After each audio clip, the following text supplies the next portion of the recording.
Welcome to Fit Strong Women Over 50 podcast, episode 75.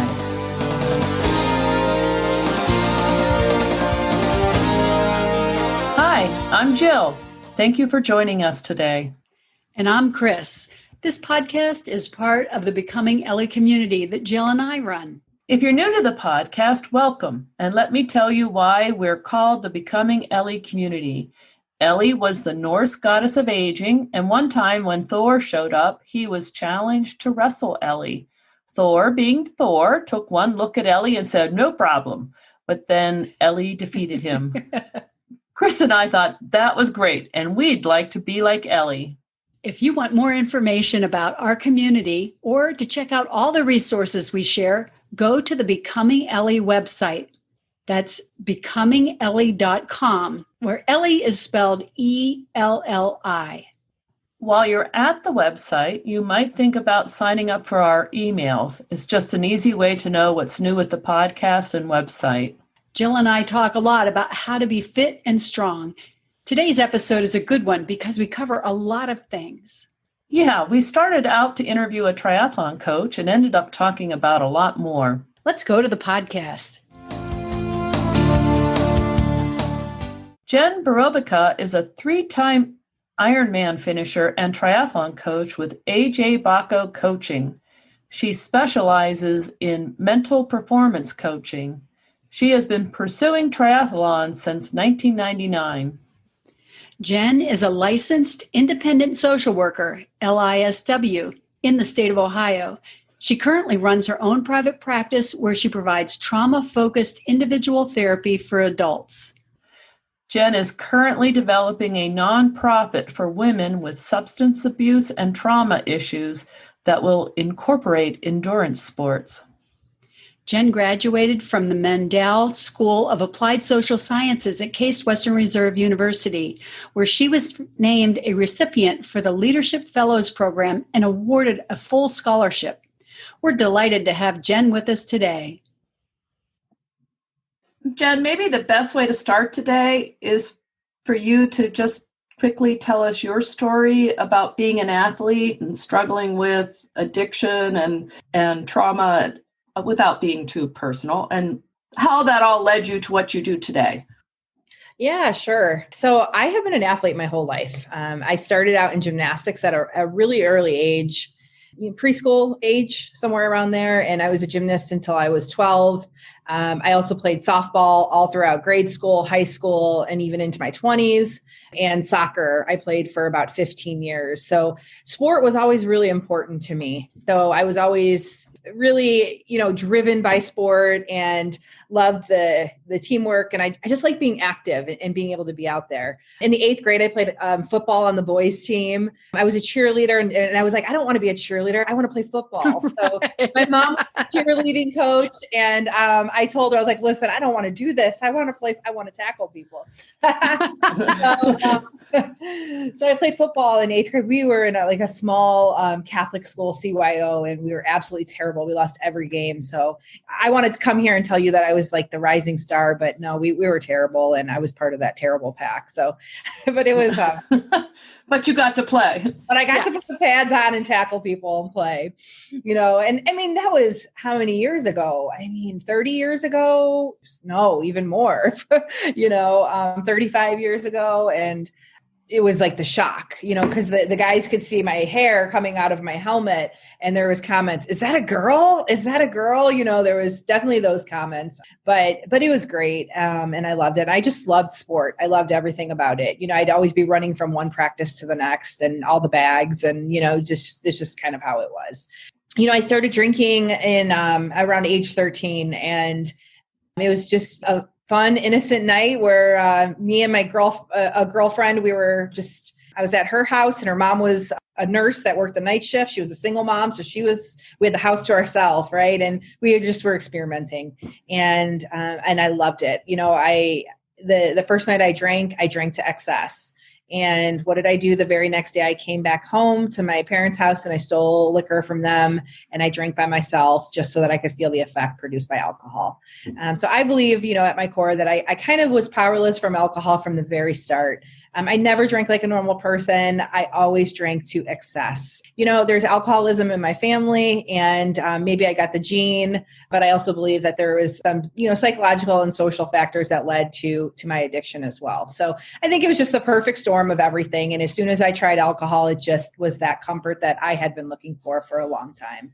And I went to Magnificat High School and played 3 sports in high school, soccer all 4 years, softball 4 years, and gymnastics for 2 or 3 years. I can't remember. At Mags, we were kind of like work hard, play hard girls. And every weekend, we hung with the Ignatius or the Eds guys, and they drank just as much as we drank. And we all, we found a place to go to and somebody's house, and we just drank. And I think that's where like a lot of my difficulty started, was in high school. There was a lot of stuff that was going on at home.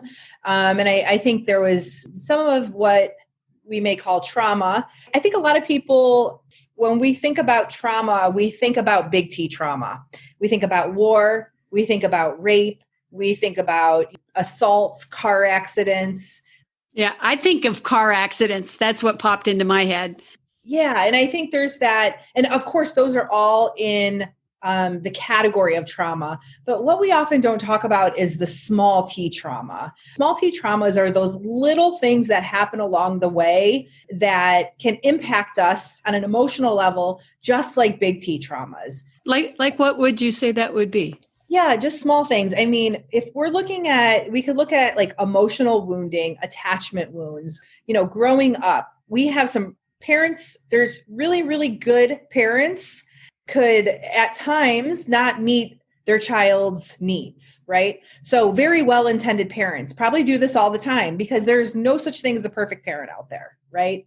Maybe child is going through something in the household where they just were really in a place of crisis, feeling that they needed the parents' support. And maybe the parents weren't able to meet the child's needs in that way. Maybe parents themselves are going through a mental illness or substance use problem, or going through a divorce, and they're not able to emotionally show up for their children in the way that the child needs it.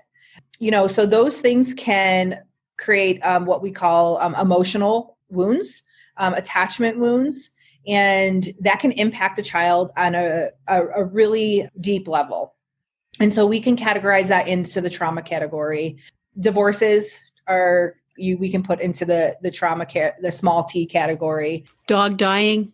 Yes. Death, any type of death, grief and loss of any sort is definitely different types of small T trauma. A lot of people don't realize that what happens with trauma is that when we go through these events, the memories of them get stored in one part of our brain, and we hold the emotion in our body. And so the body doesn't forget, the body holds on to it. So we carry this with us until the trauma is actually processed. So if you're a youngster and you're going through things at home where you're kind of holding on to a lot of this emotional baggage, this emotional pain, it's carrying with you over the years. And then let's say you're carrying this, and then you get into a situation where maybe there is a sexual assault. Not only are you then dealing with the sexual assault, you're also dealing with the underlying trauma that has not been treated. So you're saying it's cumulative? Absolutely. Yes. The body holds it, and it's impacting the nervous system. When we are holding trauma, our nervous system gets hijacked, basically, is what's happening. So the stress of it hijacks, goes into our body. It just hijacks the nervous system, and we can be stuck in that fight and flight response. Or we can just kind of be in a place where we're just completely checked out, detached, not wanting to deal with it. So our nervous system gets hijacked in numerous ways. And until the trauma is processed, we hold it. And so we will find ways as we are resourceful humans to be able to cope with that. And so when people start using alcohol or substances, oftentimes there's such a connection between trauma and substance use. It's said that almost 3/4 of people that have an addiction also have underlying trauma. And so what happens is that the person drinks a substance, like it was in my case, and I had some underlying emotional wounding, and I drink alcohol, and alcohol for the first time I drink it gives me this sense of calmness that I have been trying to find because I had been, dealing with this underlying trauma. And then what happens is when the person just gets into the addiction is oftentimes then trauma becomes part of the addiction as well. You mean trauma becomes part of the addiction because the substance abuse causes more trauma? It definitely can, right? Because if you think about a person that is in addiction, they start behaving in ways that are maybe not very conventional. So they might be putting themselves in risky situations, engaging in risky behaviors, completely abandoning themselves in ways emotionally, right? Because they start hiding from who they really are, their true feelings. And that sense alone can create more of a trauma response. But oftentimes it's risky behaviors, sexually is what we see. I work with a lot of sexual assaults, abortions, behaviors that people food problems. Would food problems fall into this category? 100%. So when we are looking at trauma, people maintain lives within a certain window of tolerance, right? So we can kind of go through life and we can handle bits of stress and we can still kind of maintain status quo. Okay. And it's just like training. So a little bit of stress is an okay thing, but once we kind of get too much stress, what happens with people that have trauma is we get outside of this window of tolerance and we can either become hyper aroused or we can become hypo aroused. And so hyper aroused is when you see behaviors such as someone who's on high alert all the time. They're maybe try to have a lot of control over things in their lives just to like make them feel safe inside. They may always just kind of want to they're in that like fight and flight mode. So they're like anxiety is really high. A lot of anxiety. That's what I'm picturing. Yeah. Exactly. Or they can be in the hypo arousal place. And that's where we see addictions and that's where we see food behaviors come in. Maybe food as a way of detaching, of disconnecting. So that's kind of like the I don't care mode. Yeah. Is that what hypo is? Hypo. Yes, absolutely. I don't want to deal. It's too much. I'm going to check out. The addiction, whether it's a food problem or substance abuse or whatever, is sort of you're using it as a way to mask those feelings about that trauma or the stress that you're encountering. 100%. Okay. To feel more calm and not feel the pain, right? Absolutely. And I'm not here to say that everybody that struggles with eating, that they have underlying trauma. That is not at all. Well, I hear a lot about emotional eating. And I know when I get off of a really bad phone call, I find myself in front of that refrigerator. And why? All of a sudden I'm standing there. It's not lunch.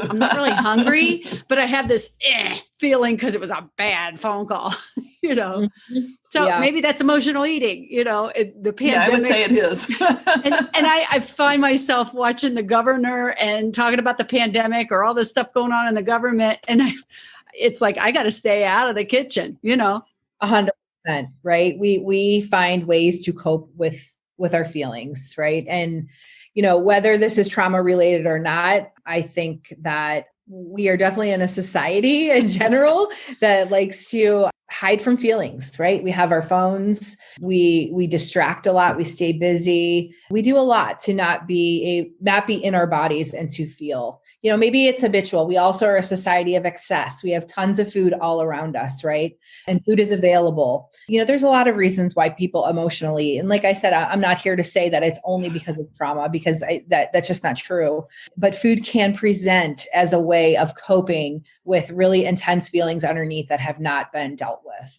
Yeah. Okay. So I just went off on that tangent, but just a little bit to get back to my story. I struggled a lot in high school and found alcohol, but continued to play sports. Sports were always a part of my life. After I got out of high school, I continued to play softball, and then I played some like co-ed soccer, on and off. But that's also when I started running. I started just doing some like 5Ks, 10Ks, and I had a partner this guy that I worked with, and he was my running partner, and we'd just show up like 7 a.m. in the mornings, and we just go for like long runs together. And I really found a lot of joy in running. In 1999, I had decided that I was 23 years old, and I had decided that I had been drinking too much for a while. And by that point, I knew my drinking was out of control and it was problematic. And by that point, I had already had a few traumas under my belt, but I had no idea I didn't know anything about trauma. I didn't know anything of like what happens to the body. I didn't know the impact of it. I just felt a lot of shame about the person that I was because I was engaging in behaviors that I was not proud of. And I had no idea about the emotions that I was carrying inside and how to deal with them. I just knew they felt really intense, and I knew there was a lot of shame, and I blamed it on my substance use. And I blamed myself. What happened in 1999, I went through a traumatic event, and I decided that I was done drinking, that I was not going to put myself in harmful behaviors, in risky behaviors anymore. So I decided just to stop drinking. I went to my first AA meeting in 1999. I walked in. They sent me to the Brecksville VA hospital where there was like a bunch of retired vets.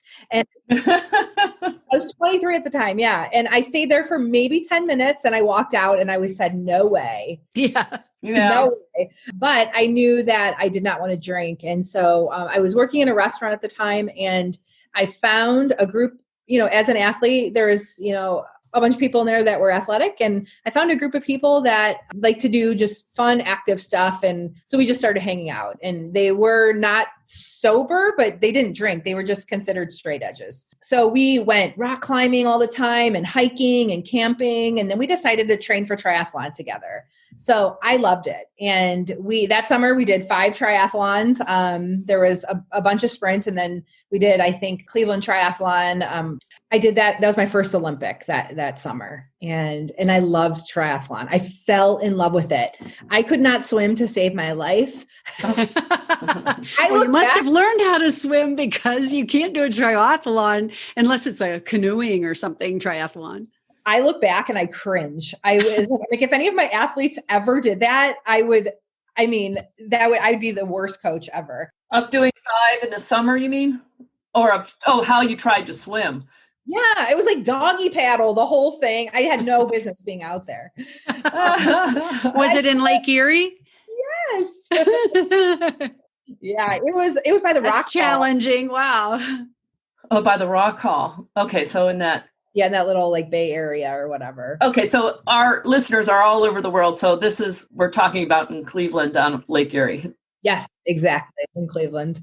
But I did my first Olympic, and I fell in love with triathlon. And so that was in the summer. And then by December of that year, I went to a friend's wedding, had a couple glasses of wine. That was the first time I had drank in about a year. Nothing happened. It was like beginning of December, and New Year's Eve, I was back using substances, and I was off and running again. So I didn't know. What I know now is that I can't have one drink, that I can't just have one. Right.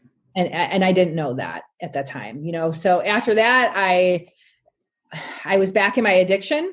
But what I wanted more than anything was to continue my journey in triathlon. So that was at around age 23, 24. I didn't get sober until I was 30. So for those 7 years, I wanted nothing more than to get back into triathlon. I raced a couple half marathons. I ran some 10Ks, 5Ks, but I was just never able to sustain what it took to train for triathlon. But I do have to say is that triathlon was always in my heart, and I knew someday that I would get back to it. The year I got sober at age 30, that summer I was back. I did my first sprint triathlon sober, and I was so happy to be training again. I was also, this is really bad, I shouldn't even say this, I was smoking at the time.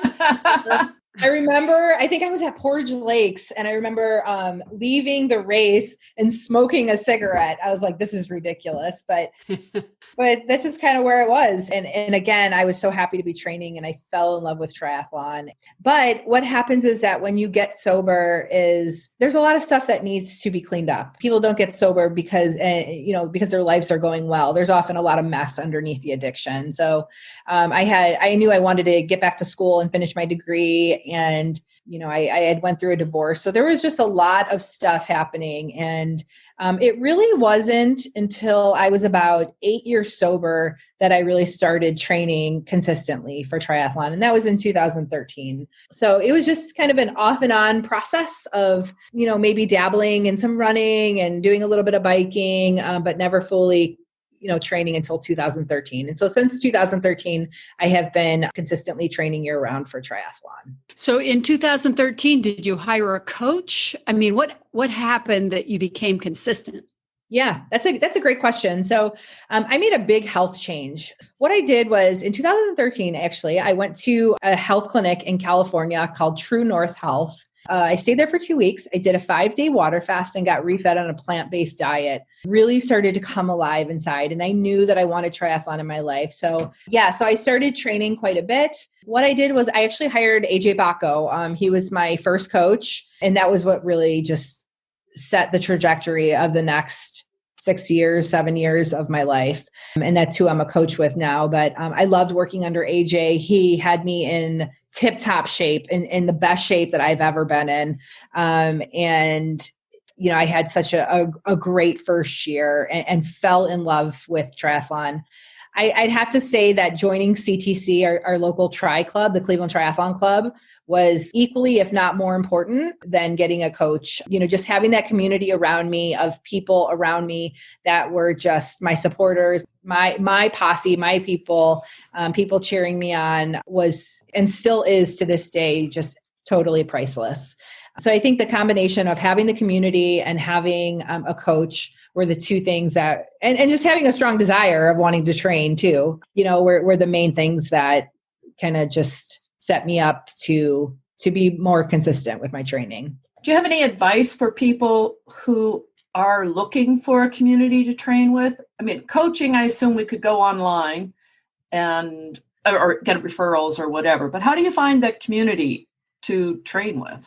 It's nice in Cleveland because obviously, we have a really great community. So I would just do a quick Google search of, are there any local tri clubs? I would go to your running stores, your cycling shops, and see what type of groups that they have there. If you don't have a tri club in your community, maybe you just go to your local running shop and see what kind of group runs that they do, or your cycling shop and see what kind of group runs they do. If you don't have a tri community, maybe be the person to want to start one.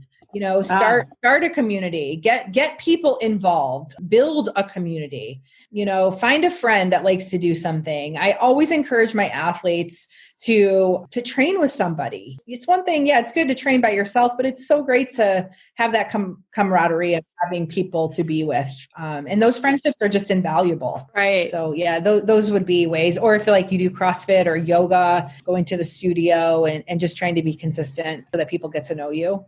Oh, yeah, definitely. If you start going to a class, if you go consistently, you will meet people. Yes. Sure. I wanted to ask you too, what connections do you see between fitness and working out and mental health? It connects, obviously, but can you expand on that a little bit? Yeah, I can. And I think this was a really big part of my story. I have struggled with a ton of depression and anxiety. And now that I've done my own trauma healing, I understand that a lot of that has been tied to trauma.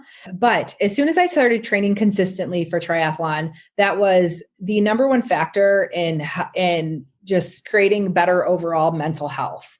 But I think this is I think it's like a very fine line because I've had to teeter this, and I've gone to both, I've gone on a more extreme side with training at times where it's been destructive to my mental health.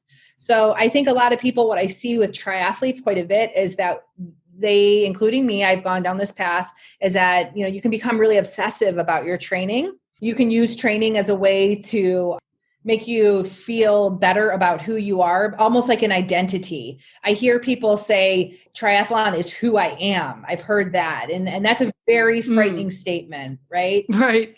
Triathlon is something I do. It's a piece of my wellness puzzle. It is not who I am as a person. Yeah. Especially, it's, I want to say, somewhat easy to get injured when you go all out and so intense. And if that's who you are, and then you have to sit out for a while to heal an injury, your identity would be in question, right? 100%. Yep. Yeah, that would be the problem. That is the problem, right? Yeah. And I think a lot of people have to navigate that line.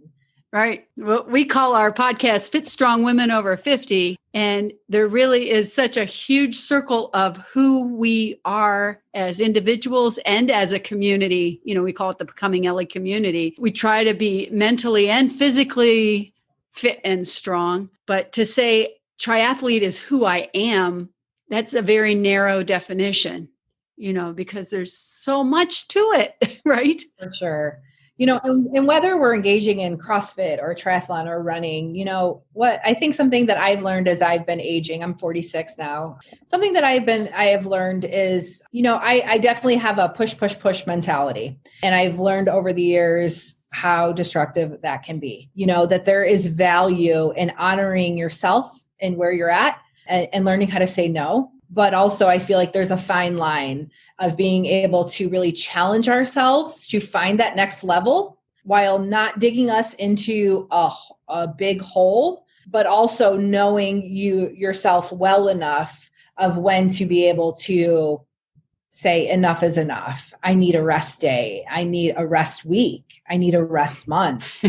Right. Whatever that is. Maybe my fitness for the next month isn't, push. Maybe it's a long walk. Maybe it's a yoga class, but still trying to work towards goals and still, trying to just kind of navigate working towards goals, but also knowing yourself well enough and nurturing yourself through the process. I think that comes with experience and really honoring yourself and understanding where sport has its place in your life. That sport, while it's so important for so many of us, it's obviously not the most important thing. We have jobs, we have families. It should be something that adds value to life.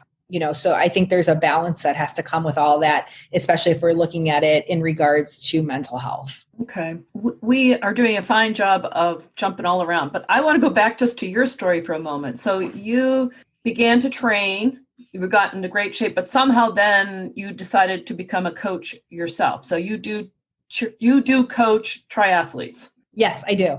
Okay. It's funny because AJ Bacco had started hiring some coaches, and I love triathlon so much and I want to give people what I have and share my knowledge. And so AJ was accepting applications and I reached out, and he wanted, he was choosing a coach in Cleveland, and he decided to pass on my application, and he chose a coach that had so much experience, and that was okay, because I didn't have any experience as a coach. But what I did was, how they say, like, if you want to do something, you create a job for yourself. So I reached out to the coach that he had hired, and I said, hey, I have this great idea.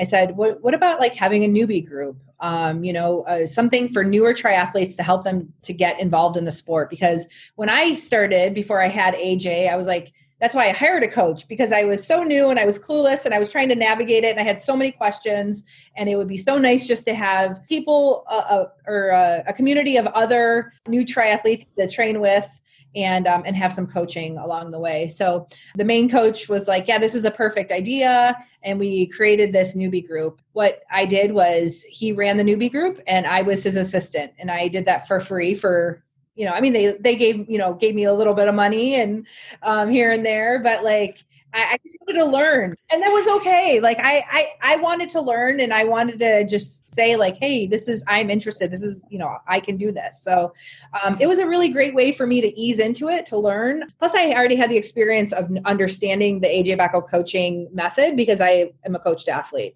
So it took about a year as I slowly progressed into coaching more. That was how I got into coaching. Actually, I don't do the newbie group anymore. I just work with full service athletes. Good. I just sort of wanted to get back to your story. And so that's the happy ending, is you are now actually coaching people in the sport you love. Yeah, it's great. I love it. You do something called mental performance coaching. Mm-hmm. What is that, and who uses those services? For the mental performance, it's specifically working with athletes. Mental performance is about using skills to help aid in your performance. And so obviously a lot of us train physically, but often neglect the mental part of it. Mental performance is not therapy. Mental performance is not mental health counseling, even though sometimes there's a fine line between those things. Skills that we look at with mental performance are skills such as visualization, emotion, like regulation and management, anxiety management. We look at like self-talk, things that might include mantras, power words, confidence building skills, mental toughness, So we look at different things like that. So I help athletes to be able to incorporate these skills in their training and in their racing.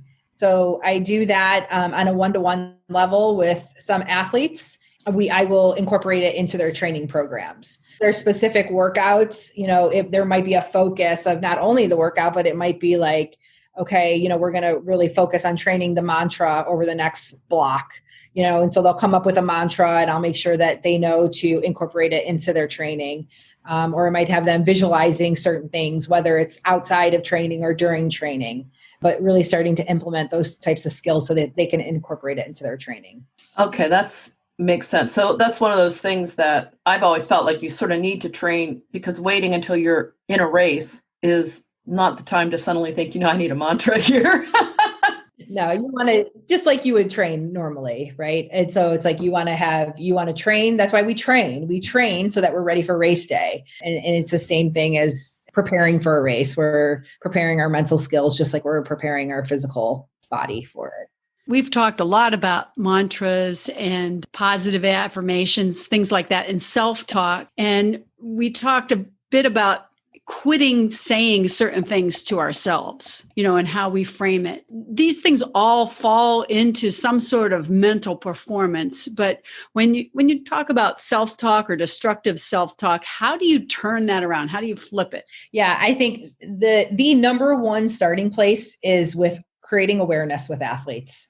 The first thing I have people do is start to have specific workouts just for awareness purposes. I will maybe have them do like a reflective practice. So maybe they'll go on a bike ride that's completely, a run that's completely silent without music, so that they can be aware of what they're saying. And then after the run, they'll just like write down whatever thoughts came up, whatever they're starting to notice. So we have to have them to start to notice first. That's first and foremost. So no distractions on the run or the bike ride. Yeah, exactly. I mean, and that's not going to be every time, but at least just have specific workouts for that so that you start to pay attention. So just becoming aware of what you're saying to yourself. So when you start to become aware, you will start to notice more when those thoughts are start to come up. When you are aware of it, you can, have like a little symbol. So you can maybe say something visualize a stop sign. So as soon as I start to go down the spiral of, I'm never going to be fast enough. Let's say somebody says that, like, I'll never be fast enough. I'll never be able to do this. Visualize it like a stop sign. So as soon as that stop sign comes up, just stop. And then you can replace thoughts. Then you can implement mantra. But without that awareness, it's kind of hard to go back and forth. Also, mindfulness is a really important part of my practice. Being present, constantly getting yourself back to the moment, back to the breath, back to the present moment. Because if you're in a spiral of negative thoughts, by coming back to the present, you can then become present with yourself, aware of the moment, aware of your breath, and then you can replace negative thoughts with mantras and power words and whatnot. What's a power word?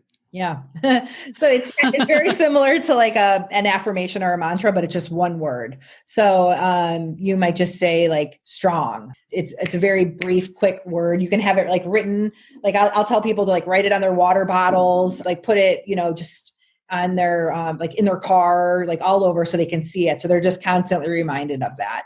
Resilient, strong, whatever it is. Yeah. Got it. At some point, Chris and I were talking and I realized that I would go to my boot camp and I'd constantly say, I hate this. Why am I doing this? But I would go every week. And then I remember thinking, well, this is stupid. I just keep saying all these negative things. I work on trying to be a little more positive about it, but yeah, I think it's like we just get, so we're not even aware of what we're saying. Right. Or you're running and you think I stink. I'm just horrible. Right. Well, it's funny because when I say we, Jill and I have been talking a lot about the 3 words for 2021, working on different blog posts. And we often pull up 3 words. And so when I said, what's a power word? I didn't realize, well, that is exactly what we've been talking about. And, I love the idea of putting it on your water bottle. And I think I'm going to grab that one and post it because I always have a bunch of water bottles. So I love that. Thank you. And like, I guess too, what I'm hearing from you say is like intention words. Yes. So very similar concept too. I mean, you can also use that as like an attention word. So it could be, you could say like for this next training block, for the next 4 weeks, this is going to be my intention word. And so my workouts that, will always be focused around that word. So we use those too. Oh, okay. That's a good idea. Your triathlon, well, for all of this coaching, do you do any of this virtually or are your clients all local? Yeah. I have clients all over. So yes, we do it virtually. We train people through Training Peaks. We meet up on Zoom to connect if we need some face-to-face time. But yeah, all my training is done virtually. Okay. So if someone was interested in coaching, it wouldn't matter if they were on the West Coast or something. Yep, correct. My coach is actually in British Columbia. He's up in Vancouver, and we do just fine together. So okay, well that'd be worth going to visit just to go to Vancouver. Yeah, I know. I understand you've done some Ironman races, and that's amazing. It takes not only physical stamina, but a lot of mental stamina. Can you give us an idea of, women over 50, if we wanted to attempt or successfully complete, attempt isn't really the thing. It's successfully complete an Ironman. Can you give us some pointers? Yeah. I mean, I think it's first off, believe in yourself. It's attainable. I think what makes it attainable is having a good plan, and whether that's hiring a coach or having a really great training plan, is having whatever that is just having a good plan. Having community around you to support you as you go through it, to bounce questions off of, let's say you're in a small town where nobody's at. I mean, there's so many resources online between, Facebook groups, triathlon Facebook groups, there's a million. I have to leave some of them because sometimes there's just too many. There is information out there. But, I would say if you're older, I would lean more toward, and I'm not just saying that for me, because I'm a coach, but I would lean more towards hiring a coach just because you're 50, and you're older. And I think there's a lot of considerations that we have to take into place. At least I know I do with my older athletes. Recovery becomes super important. Right. It's not all about how much you can go. If you do too much, it's going to be a detriment to your progress. So I think having a coach that is familiar with working with people that are, middle-aged and over is going to be of great benefit. Also, being organized, I think, is one of the most important things with training, because it takes time. It takes a lot of time to be able to balance life and training for an Ironman. It's doable, yes, but you have to be organized.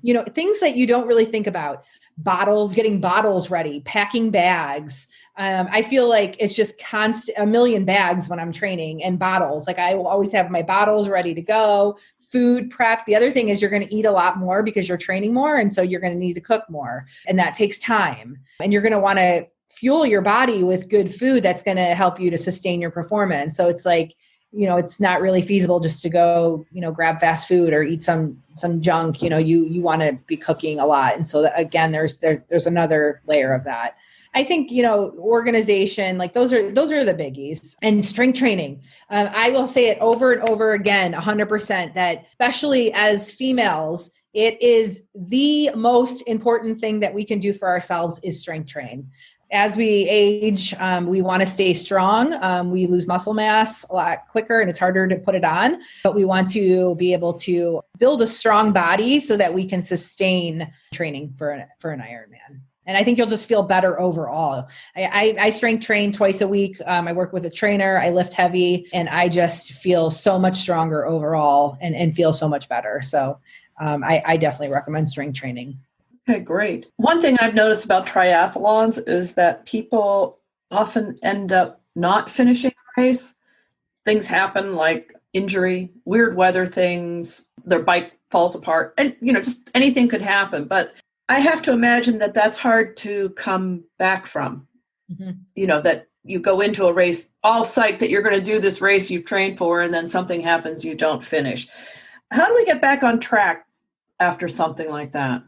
Yeah, I think that's a great question. And, and the same would be for injury. If somebody's facing injury, disappointment and the setbacks that come with that. But how are you viewing your triathlon? Are you looking at it as just like a kind of like a one-time event and that's that? I like to look at it as like, this is a journey. Triathlon is a journey, training is a journey, life is a journey. Never do things go perfectly, right? And so we always have to have a growth mindset. We have to be able to utilize, like look at what we have been through and be able to learn from those experiences and grow from it. Just because we might not complete a race or we might have what we call a failure, it doesn't mean that we are failures. It just means that maybe it didn't go as we planned or hoped, but we can utilize that experience, learn from it, grow, and pivot into a different direction or just build upon it. So I think having a growth mindset is super, super important.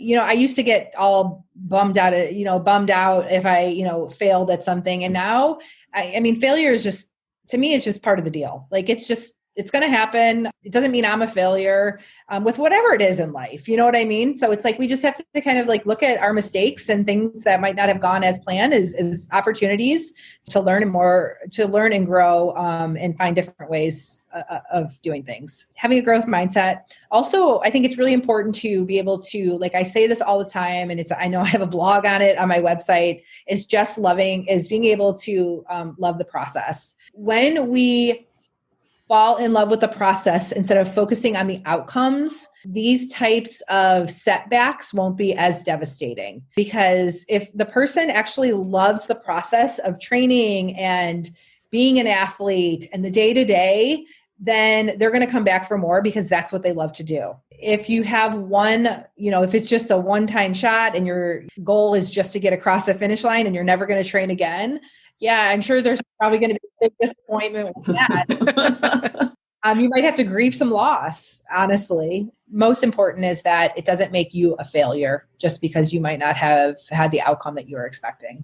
Yeah, I love that idea of loving the process rather than staying focused on the outcome, loving the process. To add on to Jill's question, I've heard not a lot, but with swimming, how to get over anxiety. It just seems like when you're in a race, it would be an opportunity for an anxiety attack to enter. Let's say somebody swims over top of you or kicks you by accident, or, it's a race. So things are tight. How do you coach people about racing in the water and what kind of mindset, like, how do you do that? 100%. Because you know what? I was that person. The number one most important thing that you can do is build your skill level, is to prepare. So prepare, swim a lot, swim often in the pool, swim often with masters groups, learn how to have people around you swimming where the water is just kind of thrashing a little bit. Swim in the open water as much as you can. Get comfortable in the open water. Swim with other people in the open water. You can practice swimming in packs. You can prepare for races and go out with like your friends in the lake in like a pack. But preparation is as much as you possibly can. The other thing is like on race day. So if you're a person that you're going to be like really nervous in the water and it's maybe your first like race or your second race, I recommend that people just start in the back and maybe off to the side. Like if their goal is just to finish, they're like, I just want to enjoy this experience and finish. Don't start in the middle of the pack. Don't start in the front of the pack. Right. I did this for myself, just so that I could like slowly ease into it. Start in the back, go off to the side to where the chances of you getting like run over are going to be a lot, just less. Can it still happen? Of course it can. Remind yourself, if you're prepared and you do know how to swim and you've been training, I always just remind myself, I know how to swim. I can swim. You might have to stop, regroup, take a breath and go. The other thing I teach people is to have a safety stroke. So let's say that happens in a race, you get really like anxious, you start to lose your breath. Yeah. Make sure you practice with this, have a safety stroke. So that might be to turn on your back and just do like a little back float or just, maybe a little breaststroke. or some type of like little doggy paddle or whatever it is, have your safety stroke so that when those things happen, because they will, people will kick your goggles off, people will kick you in the head, that you have that safety stroke and where you can just kind of regroup, catch your breath again, come back to the present and say your mantra. That's very helpful. Thank you. Well, I can see where people, you train in the pool, there is a big transition between swimming in the pool and swimming in open water. Right. And swimming in a lane that, has buoys next to you so that no one's coming near you. And then all of a sudden you're right with a bunch of people. It's a big difference. Yeah. And clarity of the water too. I mean, that's the biggest thing. When it's just you don't know what's underneath you. Yeah. Well, also when you're swimming by yourself in a pool, the water's pretty calm. But if you are even if you're in the pool and there's a bunch of people doing like an indoor triathlon or something, all of a sudden the water's really choppy. Yep. That's why I recommended Masters, because I know for me that has helped me a lot. Is like when I'm swimming with a lot of other people and the water's choppy like that, it's kind of like the next step into transitioning into triathlon swimming. Okay. How did you so you said when you first started, you were basically doggy paddling your way through your triathlons. How did you actually learn to swim? I assume you have learned to swim. Yeah. Yes. I started with a master's group actually, and was just very consistent with it. I would show up 3 times a week and I was consistent. I think the best thing we could ever do for ourselves is be consistent.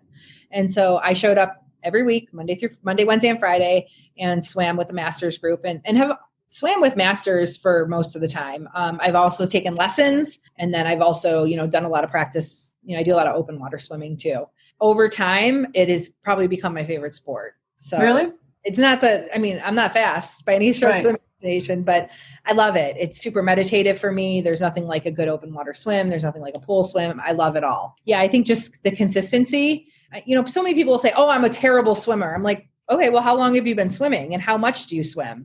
Oh, and they're like, oh, I don't really swim because I'm a terrible swimmer. They don't practice. I'm like, well, yeah, you're never going to be good at it. You're going to be terrible at anything that you don't put any effort into. The most important thing is to show up and put in the work. And then you can see the results, get lessons, do whatever it takes to master it. And a master's swimmer, that means over 35? No, Masters is an adult swim group. So it's for anybody 18 and over. And it's a national chain. They're coach swim workouts for adults. You can go there's like a national membership that you have to join for the year. I think it's like $50 a year or something like that. And then, so let's say I just traveled and I was in Denver next week. I could find a master's group in Denver and join the workout. There's a coach on deck and they give you workouts, and the workouts are usually like, anywhere from an hour to an hour and a half. We were talking earlier about community and trying to support each other and help each other out. I know you're starting an endurance team for women who are dealing with addiction and trauma. Did I understand that correctly? Yeah. So I'm currently working right now with my mentor, who was actually the first woman that I've ever coached. She is now my mentor and helping me start a nonprofit for women who have faced substance use and trauma. Part of the nonprofit will be therapy. We're also going to be involved in doing education and just overall wellness. But there's going to be an endurance racing team for women in recovery. So we want to be able to give the sport of any triathlon, any type of running and build a community for recovering women so that they can experience some of the benefits that I've had, truthfully. So I just kind of want to share everything that I've been given and show other women what is possible for them. And I think engaging in sport and endurance racing is a really great way to be able to learn more about yourself, find strength inside of you, build confidence, and have community around you. So we've bombarded you with questions, but is there anything we haven't discussed that you would like to tell our listeners? I think probably the message that I would like to leave is, especially as we've all been kind of navigating life over the last year between the pandemic and the different crises that we're all experiencing, be flexible. Sport is, while it's great to train hard and really, accomplish goals and do all that, sport is also a really great way to move your body and to feel good. Sport can mean so many different things, and allow that relationship with sport just to be an expression of who you are. So if you wake up and you feel like, I just need to move my body and I want to walk, then do that. If there's times where you're hyper focused on training and that's your goal, then go with that. But allow it to be what it needs to be. It doesn't have to be 100% all the time. It's okay to take rest periods. In fact, it's really important. Enjoy it. And the most important thing is enjoy sport. Sport is meant to be enjoyed. It should be a stress relief and not a stressor. And so that requires us remaining flexible with it. Okay, great advice. Yeah, thank you. I know some of our listeners might be interested in reaching out to you, finding out more and following you online. So is there a place where we could find you and we can put the links inside our show notes? Rebel Rising Wellness is the name of my business. My website is www.rebelrisingwellness.com. My Instagram is Rebel Rising Wellness. And then my Facebook page also, you just find me on Facebook, Rebel Rising Wellness. Great. And then if you're interested in coaching, you can go to the AJ Bacco coaching website. I know my profile is there. Right now, I'm not taking on any new athletes, but I'd be more than happy to have a conversation with you. If you're interested in getting to a coach, I could help you to find a really good fit for you. Because I think we have like 15 different coaches. Oh, excellent. Thank you. Great. Well, that would be good. Sometimes just finding a coach is scary for many of us. Well, it's hard to know where the resources are. So this opens up a lot of different things. Thank you. Yes, no problem. Also for therapy too. I know it's hard to find a therapist as well. A lot of us therapists specialize in different types of treatment modalities to treat different presenting issues.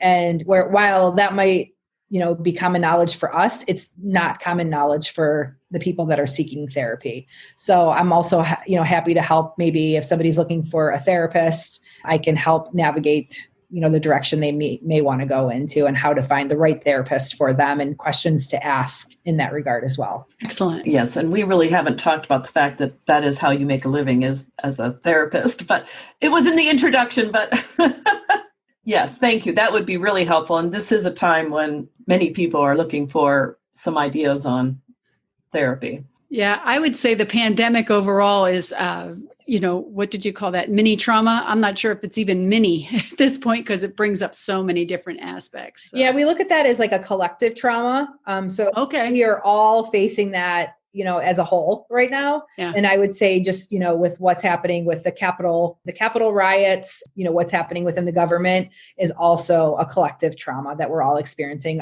Yeah. Well, I know there's so many more overdoses since 2020, suicide attempts. It's just, if you have a chink in the armor, it's just getting wider by the pandemic. So knowing where to go to ask for someone to help find a therapist is also a very important thing. And we'll make sure to have that in the links as well. Thank you.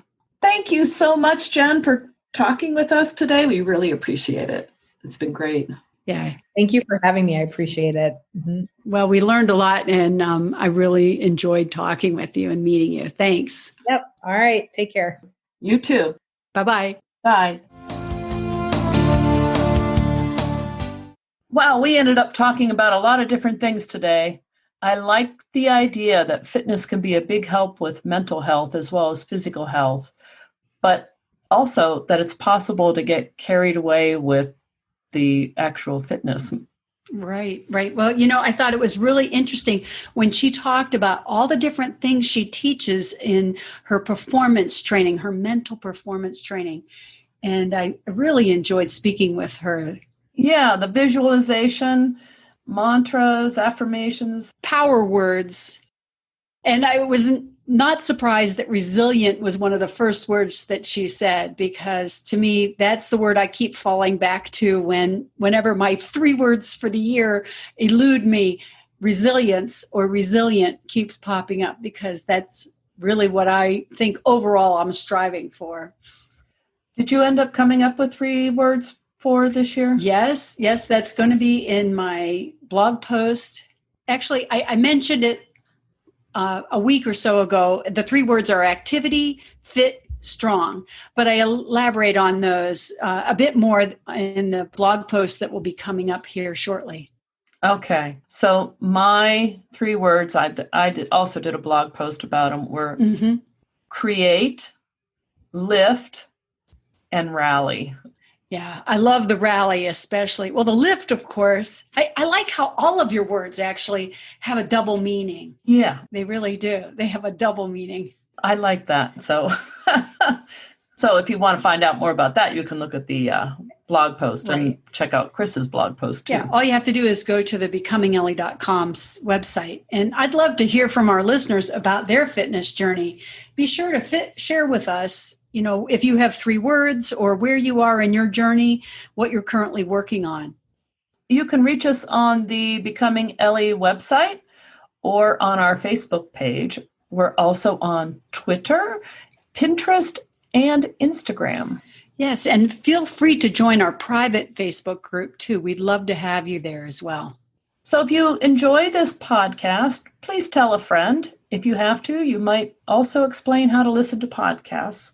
Yeah. You might not have to, but if you do, please do. Well, people are really learning to embrace podcasts, I think, more and more. And that's about it for us today. So stay healthy and active and see you next time. Yep, I'm looking forward to it. Bye-bye. Bye.